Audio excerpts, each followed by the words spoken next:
नमस्कार दोस्तों, मैं जुगल किशोर मिश्रा आप सभी का अपने चैनल में हार्दिक स्वागत करता हूं। जैसा कि आप जानते हैं कि मैं आजकल एक प्रेम विवाह योग पे सीरीज बना रहा हूं। इस सीरीज में आप लोगों का जो मुझे प्यार मिला है, प्यार उस आशीर्वाद के लिए मैं आप सबका अपने तहे दिल से शुक्रगुजार हूं।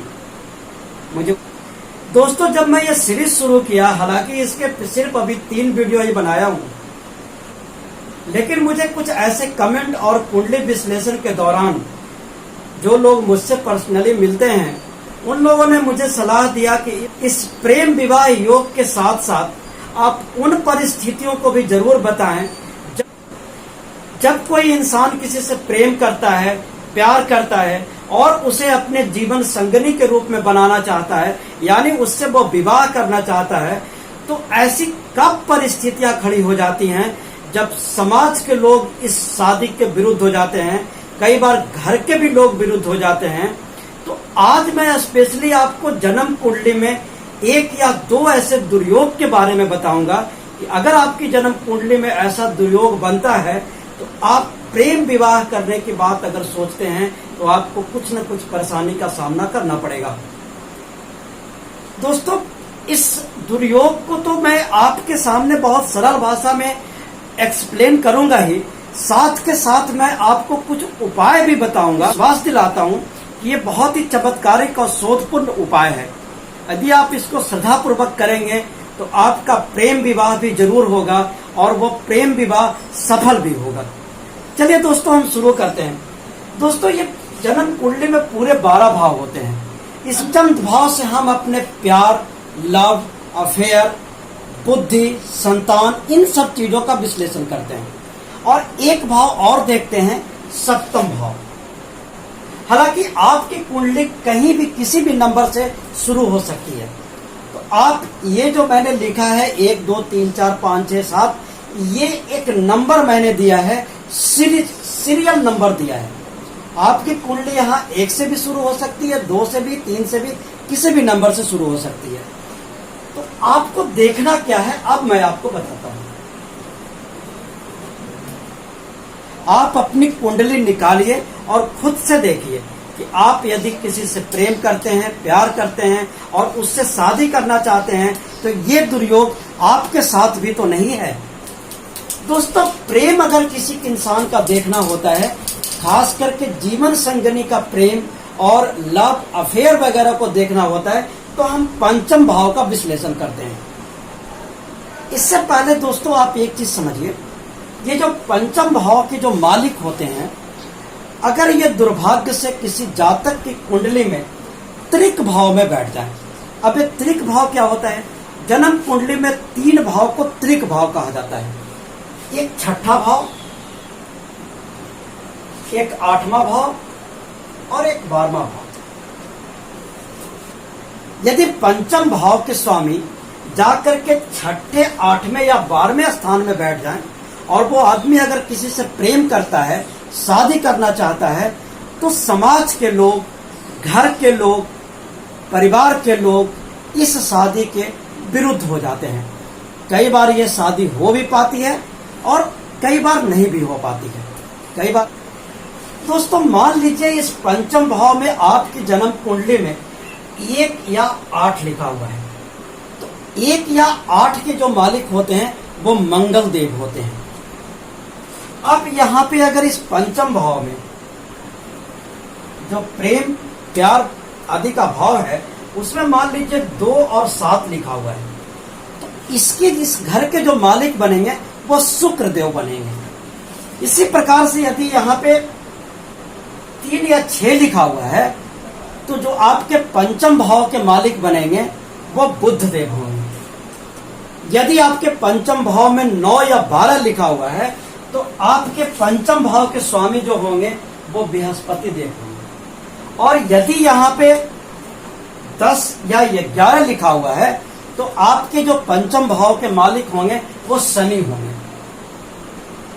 आपके पंचम भाव में 4 लिखा हुआ है, तो आपके जो पंचम भाव के मालिक होंगे वो चंद्रदेव होंगे। और यदि यहाँ पे 5 लिखा हुआ है, तो आपके जो पंचम भाव के मालिक होंगे वो सूर्य देव होंगे। पहले आप पंचम भाव के मालिक को निकालिए, कौन है वो। उसके बाद आपको ये देखना है कि ये जो पंचम भाव के मालिक हैं वो जन्म कुंडली में कहाँ बैठे हुए। अगर ये पंचम भाव के मालिक त्रिक स्थान में बैठे हुए हो, जैसा कि मैंने पहले बताया कि जन्म कुंडली में 3 भाव को त्रिक भाव कहते हैं, 6ठा भाव, 8वां भाव और 12वें भाव को। अगर वो जाकर के यहाँ इस भाव में, इस भाव में या इस भाव में बैठे हुए हैं तो आपको प्रेम विवाह में परेशानी जरूर आएगी। इसके अलावा एक और स्थिति है कि सप्तम भाव के मालिक को भी आपको देखना है। अब सप्तम भाव के मालिक भी आप सिंपल वैसे देख सकते हैं जैसे पंचम भाव के मालिक को आप निकालेंगे। ये सप्तम भाव है, जहां पे मैं 7 लिख रहा हूं ये सप्तम भाव है। आपकी कुंडली में यहाँ पे कोई भी नंबर लिखा हो सकता है। अब यदि आपके सप्तम भाव में 1 या 8 लिखा हुआ है तो सप्तम भाव के जो मालिक होंगे वो मंगल देव होंगे। यदि 2 या 7 लिखा हुआ है तो शुक्र देव होंगे। इसी प्रकार से यदि 3 और 6 लिखा हुआ है तो बुध देव होंगे। 9 और 12 लिखा हुआ है तो बृहस्पति देव होंगे। 10 और 11 लिखा हुआ है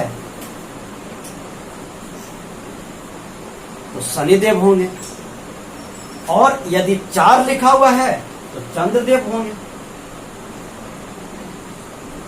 और 5 लिखा हुआ है तो सूर्य देव होंगे। अब आप पंचम घर के मालिक और सप्तम घर के मालिक को आपने समझ लिया। अब आप अपनी जन्म कुंडली में देखिए, अगर दुर्भाग्यवश पंचम भाव के मालिक जाके त्रिक स्थान में बैठ जाएं और साथ में यदि सप्तम भाव के मालिक भी त्रिक स्थान में बैठ जाए। पंचम भाव प्रेम, प्यार, लव का भाव है, सप्तम भाव विवाह का भाव है। अब आपने दोनों भाव के मालिक को निकाल लिया। अब देखिए कि ये दोनों कहां बैठे हुए हैं। अगर दुर्भाग्यवश ये त्रिक भाव में अगर बैठ जाएं, अब ये कैसे पता करेंगे। मान लीजिए यहाँ पे 1 और 8 लिखा हुआ है और यहाँ पे 2 और 7 लिखा हुआ है। ये मैं आपको सिर्फ समझाने के लिए लिखा हूं, आपकी कुंडली में नंबर कोई भी हो सकता है। तो अब 1 और 8 के मालिक कौन होंगे, मंगल देव होंगे। और 2 और 7 के मालिक कौन होंगे, शुक्रदेव होंगे। अब यदि मंगल देव और शुक्रदेव आपकी कुंडली में 6ठे भाव में बैठ जाए, इसी प्रकार से मंगल देव और शुक्रदेव यदि कुंडली के 8वें स्थान में बैठ जाए, इसी प्रकार से यदि मंगल देव और शुक्रदेव आपकी कुंडली में 12वें स्थान में बैठ जाए तो आपके प्रेम विवाह में बहुत परेशानी आने की संभावना है। आपका प्रेम विवाह बहुत आसानी से नहीं हो पाएगा। इस प्रकार की कोई स्थिति बनती है तो आपके प्रेम विवाह में परेशानियां आपको बहुत आएगी। परेशानी भी आएगी, देर भी हो सकती है, कई बार समाज आपके अगेंस्ट भी हो सकता है, आपके घर परिवार के लोग भी आपके साथ नहीं हो सकते हैं, वो लोग इस शादी के लिए राजी नहीं हो सकते हैं।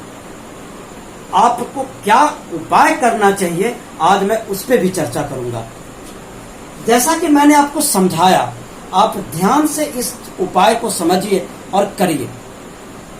लेकिन बीच में मैं आप लोगों से एक अनुरोध करूंगा कि यदि आपने अभी तक मेरा चैनल सब्सक्राइब नहीं किया है तो प्लीज आप मेरा चैनल सब्सक्राइब करें, लाइक करें, कमेंट जरूर करें और अपने दोस्तों को शेयर जरूर करिए, जिससे अधिक से अधिक लोग मेरे वीडियो देखें और इसका फायदा उठा सकें। अब मैं आपको बताता हूं कि आपको उपाय क्या करना है। आप इसको बहुत आसान भाषा में समझिए। अपने पंचम भाव के मालिक को निकालिए, अपने सप्तम भाव के मालिक को निकालिए। अब आप पंचम भाव और सप्तम भाव के मालिक को निकाल लिए। अब जो भी पंचम भाव और सप्तम भाव के मालिक बनते हैं उनके बीज मंत्रों का रोज एक माला सुबह में आप उठ करके जाप करें। यानी जब आप नित्य कर्म से निवृत्त हो जाते हैं, जो भी आप छोटे मोटे पूजा करते हैं, वहां पे बैठ करके उनके बीज मंत्रों का एक माला जाप करिए। इसके साथ साथ आपके जो भी पंचमेश यानी पंचम भाव के मालिक बनते हैं, उस दिन आप किसी गरीब इंसान को कुछ दान किया कीजिए। अब आपको दान क्या करना है? मान लीजिए यहाँ पे चंद्रदेव हैं, तो आपको सफेद चीज दान करना है। अगर यहाँ पे मंगल देव हैं, तो आपको लाल चीज दान करना है। अगर यहाँ पे बुध देव हैं, तो आपको हरा चीज दान करना है। अगर यहाँ पे बृहस्पति देव हैं, तो आपको पीला चीज दान करना है। यदि यहाँ पे शुक्र देव हैं, तो आप कोई भी फैशन का या चमकीले पदार्थ का दान कर सकते हैं, चमकीला कोई भी वस्तु दान कर सकते हैं। यदि यहाँ पे शनि देव हैं, तो आपको काले या नीले रंग के सामान का दान करना है।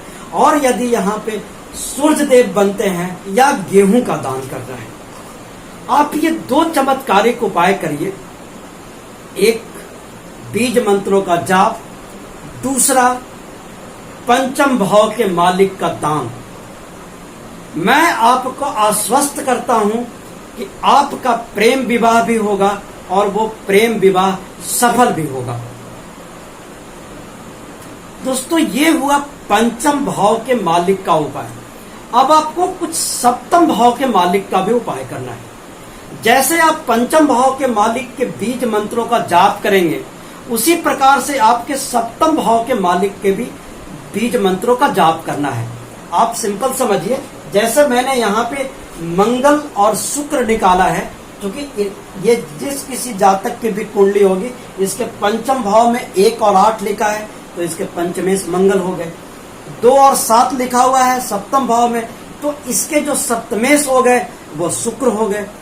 तो ये इनको मंगल देव का भी बीज मंत्रों का जाप करना है और शुक्र देव के भी बीज मंत्रों का जाप करना है। जिस प्रकार से ये मंगल देव का दान करेंगे, उसी प्रकार से ये शुक्र देव का भी दान करेंगे। यानी एक बार में आपको दोनों भाव को ठीक करना है। पंचम भाव के मालिक को भी ठीक करें, सप्तम भाव के मालिक को भी ठीक करें। और मैं आपको आश्वस्त करता हूं कि आप ये उपाय करें, आपका प्रेम विवाह जरूर सफल होगा, आपका प्रेम विवाह जरूर होगा और शादी के बाद भी आप पति पत्नी में बहुत प्यार रहेगा। आप लोग बहुत सुखी संपन्न जीवन जी पाएंगे। दोस्तों, यदि आपको ये वीडियो अच्छा लगा तो प्लीज आप मेरे चैनल को सब्सक्राइब करें, लाइक करें, कमेंट करें, अपने दोस्तों को शेयर करें, जिससे कि अधिक से अधिक लोग इसका फायदा उठा सकें। धन्यवाद।